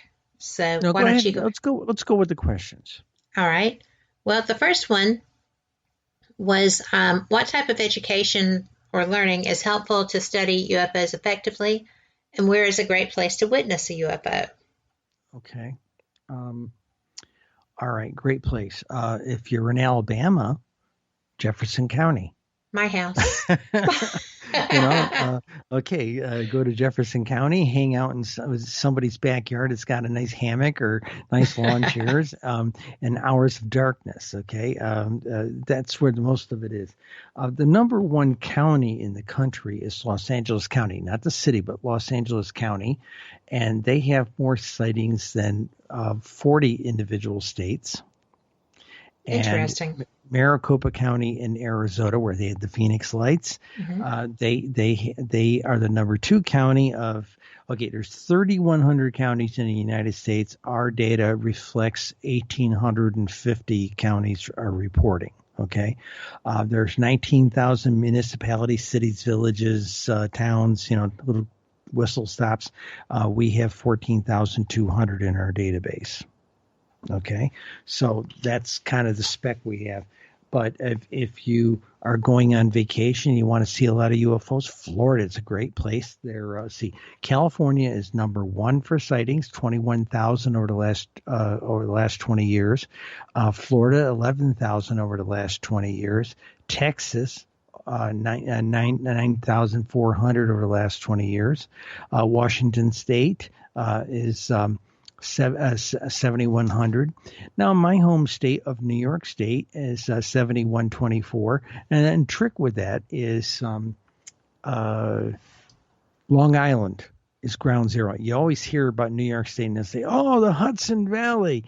No, actually, it's Suffolk and Nassau County and Long Island has the bulk of the sightings. Yeah, and the Hudson Valley people have stolen, they preach it up and everything, but because they had a lot of stuff going on in the 70s. But until we came along and measured this thing and added county data to the sightings database type of thing, nobody knew that the counties. In fact, we had a lot of expert researchers here in New York State say, wow, we didn't know there were clusters there because we put county data to it. Now, to the question of what do you study? This is an interdisciplinary field. So anything you study will probably professionally or like a college education will train you. Linda and Linda has all the science degrees. Me, I've got an arts and entertainment and writing degree. So I've got the top hat and the cane, and she lets me go out and do all the talk shows and go out and do all the conferences. Okay, but she gave us the discipline. She said, "Let's do a UFO census," that kind of thing, and she leans on me. She said, "We're going to do it this way." Okay, and I run off because I was an analyst in the Navy, and I was an analyst in Lockheed Martin for 32 years. So, I know how to crunch the numbers. But say you really want to go out and do, like, say, field investigations. Join the MUFON organization. Yes. Okay, pay your membership, join MUFON, and then go ahead and take their online course. This is like a CSI course. Okay, it's to be a field investigator. Take their online course. Back when I first got with MUFON in 2012, I got a book like 3 inches thick, and it's like studying CSI kind of stuff. And you can take the course. You can take the course, do all the reading online, take the tests online, and then you can connect up with like the chief state investigator or the state director, and you can actually be part of the field investigation team. And it doesn't require much more education than what they're training you for. Right now, we don't have anything better to tell you because I tell people this is an interdisciplinary field right now. We're bringing our best and brightest to look at the material and the data. What's the other question? The other question is, what do you think of the people that worked at Roswell that came out with their stories? There's one main guy, I think she's talking about Bob Lazar, but he wasn't Roswell. He was Area 51. Right. But okay. Roswell would have been Stanton, I think. Yeah. Stanton, actually, or Jesse Marcel. Schmidt is the best guy. Okay. Don Schmidt is one of the best guys. In fact, I've been signed to 2 TV series. Okay, and 2001 kind of put everybody on a back burner. One of them is doing a mini series on, I can't tell you who, is doing a mini series on Roswell, about a 6 or 7 episode mini series on nothing but Roswell. Okay. And they got me on and they said, look, can you talk to us about Roswell? I said, I'm not an expert. I'm read on the topic, but I'm not the expert. You need to talk to Don Schmidt and this other guy I gave him. And they said, we've already got them. And then what they did was they came back to me and said, you're a journalist, you're a storyteller. We need somebody who can kind of glue it together and give us the big perspective. So they auditioned me, they loved me, and I'm supposedly going to be part of the team. I got picked up by another network, is going to be doing an ongoing series with about a dozen UFO experts, notable names. You would recognize all of them, Kat. And they just did a second audition of me last week. They auditioned me last March, just before we locked down. Right. And they just did a second, the casting director did a second audition with me here about a week ago and said something even better. And said, instead of just that thing that they were talking to me about, they wanted to know if I would be willing to sign a longer term contract with them and do a number of shows with them. So, somebody's finally paying attention to all the numbers, in the media. Brilliant. Yes. In that kind, but not the news organizations. But well, it'll still get the information out there in front of the people, which is where it needs to be. That's why you're reaching out to the government and the news media, is to get there. Now, regarding the Roswell question, I'm not.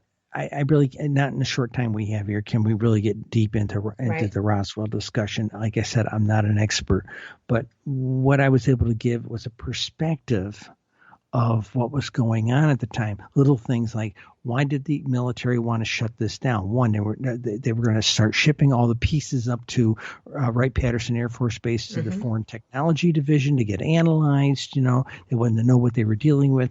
2, they didn't want to cause hysteria like they had with the War of the Worlds radio broadcast only 10 years before. 10 years is a very short period of time. Okay, so there was all this going on, but there are better people to talk to you about Roswell. Stanton Friedman's book can talk to you about Roswell. I can only kind of give you a high-level tourist view of it. Are you going to? No, I can't. I'm not going to do it now. Okay. We've got almost no time. I could do a whole show on that. So.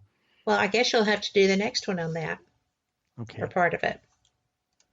So, what do you want to leave with? You've got 6 minutes. I suppose. If your favorite thing that you want people to take away. The big takeaway is we've had a lot of reported sightings. Okay, like I said earlier in the show, 167,632. Now people say, well, they can't all be real. No, I agree with that. I agree. They can't all be real. There's fakes in there. There's misidentifications. Dr. Jacques Vallée, a very prominent UFO researcher, says 80% is noise, 20% is probably the real thing and the interesting stuff. Okay. MUFON investigators will tell you 70% is noise. Okay. Excuse me. Linda and Cheryl will tell you from our analysis of the data, and we're not looking at case studies. We're not trying to nitpick what's real and what's not real, but we're looking at something strictly based on the configurations of the alien craft. Okay? And we figure 68% is noise. So basically 70 again, well, let's go back and say that's 70%. Okay? So 30% is interesting. So we do a calculation. And the calculation, basically, we take 30% off that 167,000, and it brings us down to a number of about 50,000. Okay, and then we divide it by 20 years, and it gives us a smaller number, about 2,500 a year. 25. It's not what it really is every year, but it gives you a chalk talk reference. Right. So about 2,500 a year, and then when you divide it by months, it comes down to another number, okay? And basically it works out to that if all states were equal in the past 20 years, if all states in the district were all equal in terms of sightings, every state would have about 4 a month over the last 20 years. Okay. Which works out to about 1 sighting a week for every state, every state for the past 20 years is an exotic sighting based on that 30% number. That's still a lot of stuff. That is a lot of stuff. And you only need, when you think about it, as Linda will tell you, the secrets, the truth is in the exotic shapes. Not something you look up there and say, well, that cigar-shaped thing, that could be a commercial airliner. You know, there's lots of stuff that could be easily construed. It could be a commercial airliner. It could be a Goodyear advertising blimp or something like this. Okay, we eliminated all the shapes that could even remotely be that. We also took out the triangles because every time I wrote an article about triangle UFOs, they say, oh, Cheryl, that's a TR-3B, honey. You know, okay, fine. A TR-3B is only so big. The one I saw was a football field long and 2 stories deep. Okay, fine. But let's just say the triangles are from here. Okay. Right. Squares, spheres. The squares are rectangles. interesting. Oh, yeah, they are. The changing, though, what I heard Dr. Valet talking about one night on Coast to Coast was he said the changing UFO is weird because you see it out there, and when you start to put your equipment on it to take a picture of it, it changes. Now, is this some kind of advanced stealth system? You know, like holographic projection? Or maybe it's a telepathic projection because we already know some of these ships have smart ability, AI ability, and have the ability to touch our thoughts. Okay.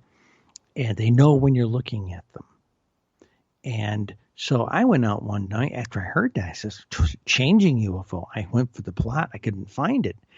They are so small in appearance. There's so few of them per year. On the graph, it was so close to the bottom of the graph that I thought it was the graph.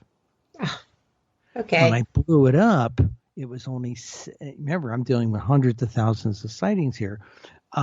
It was only somewhere between 75 and 125, 130 sightings per year, but it was the most regularly scheduled flight of anything. The line is like when you draw print it out as a line, instead of going up and down and arcing around like that, it's almost flat. Okay, now I've identified 3 shapes. And we'll add the other. When the Saturn-shaped ship shows up, so does the teardrop, and so does the egg shape. We think that Saturn-shaped, they're 1/2 a mile wide. Japan Airlines encountered one in 1985. Yes. Okay, they're 1/2 a mile wide. When they show up, and they only show up a couple times a year, and we're talking under 30 or 40 times a year, tops. When they show up, the teardrop shapes. So we think the teardrop shapes might be a shuttle. And we think that the little egg-shaped ones are little, almost like a 2-man kind of thing, like a Volkswagen kind of, it's a very small craft, okay? Like a rover. Scout ship. Right. Ship. And recently we added the changing UFO to it as a stealth observation ship. Think of it like anthropologists studying the humans. I mean, they've got to be able to be sort of like stealth. So I plotted those 4 charts out together, and when one's there, the other 3 are. Okay. When Lou Elizondo saw that plot, and I showed it to him one day at a conference, he said, "Can I have a hard copy?" I pressed a hard copy. He took it, he folded it up like a letter, and he stuck it in his inside lapel pocket. He looked troubled because in 2017 they were on the increase when everybody else was going. All the other sightings were going in the toilet. Right. And so people say to me, people ask me all the time, wow, what's the shape that's got the most sightings? We've got this mentality in this country of it got to be mega. It's got to be big. It's, no, the secret, Linda will tell you, the truth is in the exotic shapes. And Cheryl will tell you the truth is in the exotic shapes and the tiny numbers. Okay. Yes. I have I have seen photos of very exotic shapes. My first time at Contact, for example, there was a woman who lived in San Diego, and I just was blowing off what she was telling me to being, well, I wasn't blowing it off, but I was just, she's right by the Navy base. You know, she's seeing experimental craft, she's seeing other things, and she showed me some of the imaging that she had, and I was like, that's not anything we would make. It's not metal. It looked more like glass, kind of. And the design was elegant, very pretty. But I wouldn't want to see it coming over a hill at me, right? Because it had spiky places and stuff too. And it was really interesting because she shared other imaging that she had too. And I was blown away more with each one. So I found that interesting. But it gets wild. It does get wild. But we have another question. Let me find it, because I do want to get these, and we do have a couple of minutes. And she thinks that I don't know what this means. I think if the movie with the cubes that are scout ships, what about all the obelisks? Or a tetrarch? That's the thing from, that's the thing from the Avengers. And that actually is a real word, and it is a power thing. What is that? I don't know. I don't know the term tetrarch. Well, it's not one of the standard shapes. No, this is actually a power source. But okay. I can't talk. I don't know. But anyway, there's so much that is out here. There's just so many things, and I know that you have gotten the 4-dimensional cube, but it's also a power source. But at any rate, we have a person that is coming out of Alabama. If you go to the UFO conference in Nevada,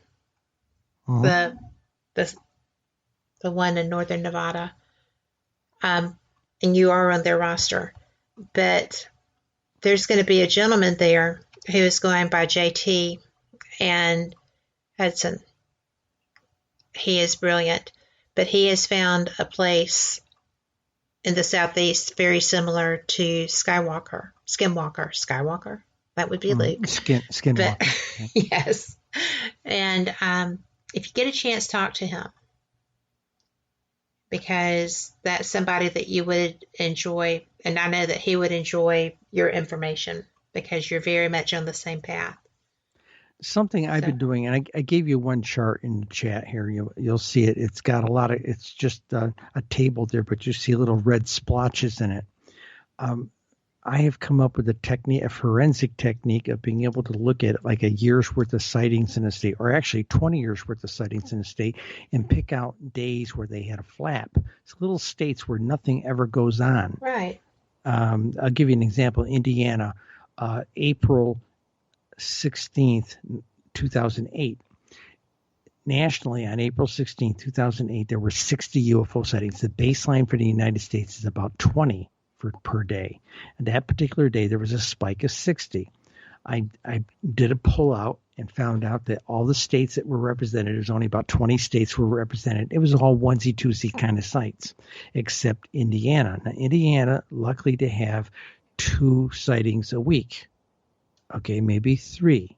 Okay, and they had 25 in one day. Wow.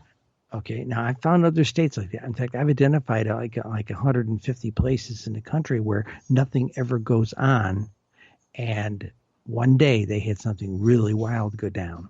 Okay. And some of them are written up in the papers. Some of them aren't. And I've been trying to get, this is a forensic, what I call an archaeological forensic analysis of UFO sightings over the last 20 years. Right. And you'd be surprised. I showed it to MUFON investigators. And you guys interested in going back and reinvestigating some things like this? Because their CMS system might not reflect it, but I've got both databases, and we get a bigger number because we have two databases. Mm-hmm. And nobody's interested. I've gone out and pitched this to television producers. I said, why you guys keep doing the low-hanging fruit of, Roswell and Steffensburg in Texas, and Kecksburg and all these kinds of places. I can take you places you've never been. Not interested.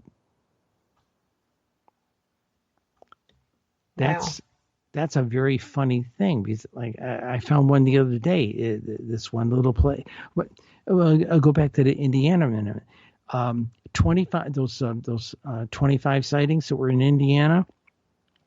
12 of them were in Kokomo County. The rest of it was onesie-twosies in other counties in the state, which is still a big deal. And then when we pulled the cities out of Kokomo County, 12 of them were in a place called Henderson, a little village called Henderson. Okay. Good heavens. And so we had these amazing numbers, and I can't get anybody to. And we've come up with a way of printing them out where I can actually dump it out to an 8.5, 11 byte sheet, and 1 month per sheet, for a year. And I sent you 1 month there on your sheet there, and you see little colored splashes there. That splash is like a little thermometer. So you look on a particular day. You look on most days, there's no sightings. Yes.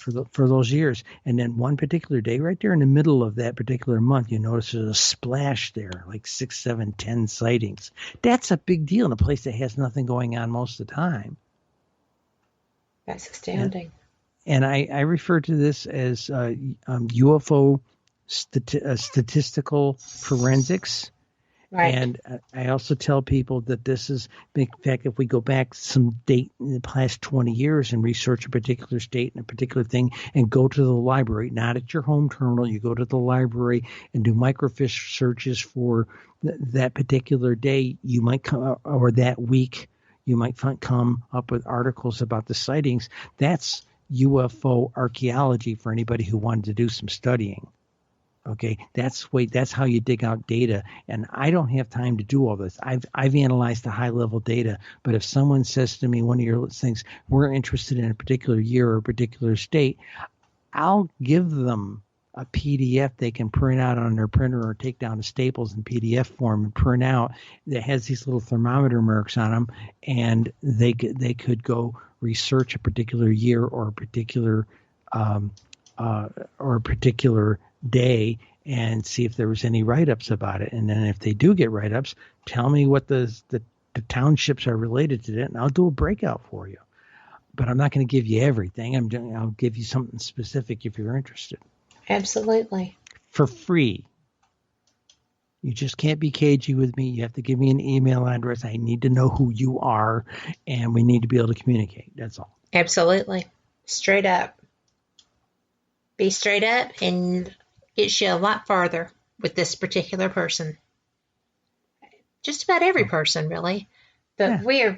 We are so out of time. I have had so much fun, and I have so many more questions. Will you come back? Anytime, hon. Anytime. This has just been fantastic. And, I do really trust your data. It just, to me, that's my Southern data. Even your data, I trust. So, sorry about that. Thank you. I am so Southern sometimes. Linda says hi to all of you. Hi to Linda. Tell her she needs to chime in every so often, too. I did hear her some in the background, so that makes me feel good. But I'll tell you what, sometime in the near future, I'll get the headset amplifier out here so we can both listen. And if you want to have us both on, we can. And I would love that. It might even be a good idea when the book comes out to have us both on, because she brings a completely different perspective than me. I'm down in the data. She has this higher level view, and the couple of people who have had her on with me have had a fantastic show. Well, I would love that. Every show with you is fantastic. That would just be such a wonderful bonus. That would be great. We will schedule that because my audience has loved you. So for everybody listening, I am so appreciative that you are. I am going to have this up on YouTube and everywhere else. It's already going to be going straight out to iHeart and all the good stuff. So you can listen to us everywhere that you listen to podcasts. We're on GeoSavan, which is the Indian iHeart, and apparently they love us. I love that. But we are everywhere you want to be, seriously. And thank you so much for joining us. And I know we're out of time, but I just have to say it. If you are in a place where you don't like the world you're seeing, you don't like how you feel about your environment or yourself or anything else, please just fix it. You can. Everybody has the power to manifest, to create the kind of environment they want to live in. You can do it just by being the person that you want to see. Be the change. Truly, I promise you it will work. You'll be happy, and you'll change other people's worlds too by trying to do that. So thank you so much for being here. I hope you have a wonderful week. We will be here, same cat time, same cat channel, and it will be Easter Sunday, so we will not be live. But thank you again. We will pick it back up the following week with some of the brilliant guests we have coming up. Y'all take care. Good night.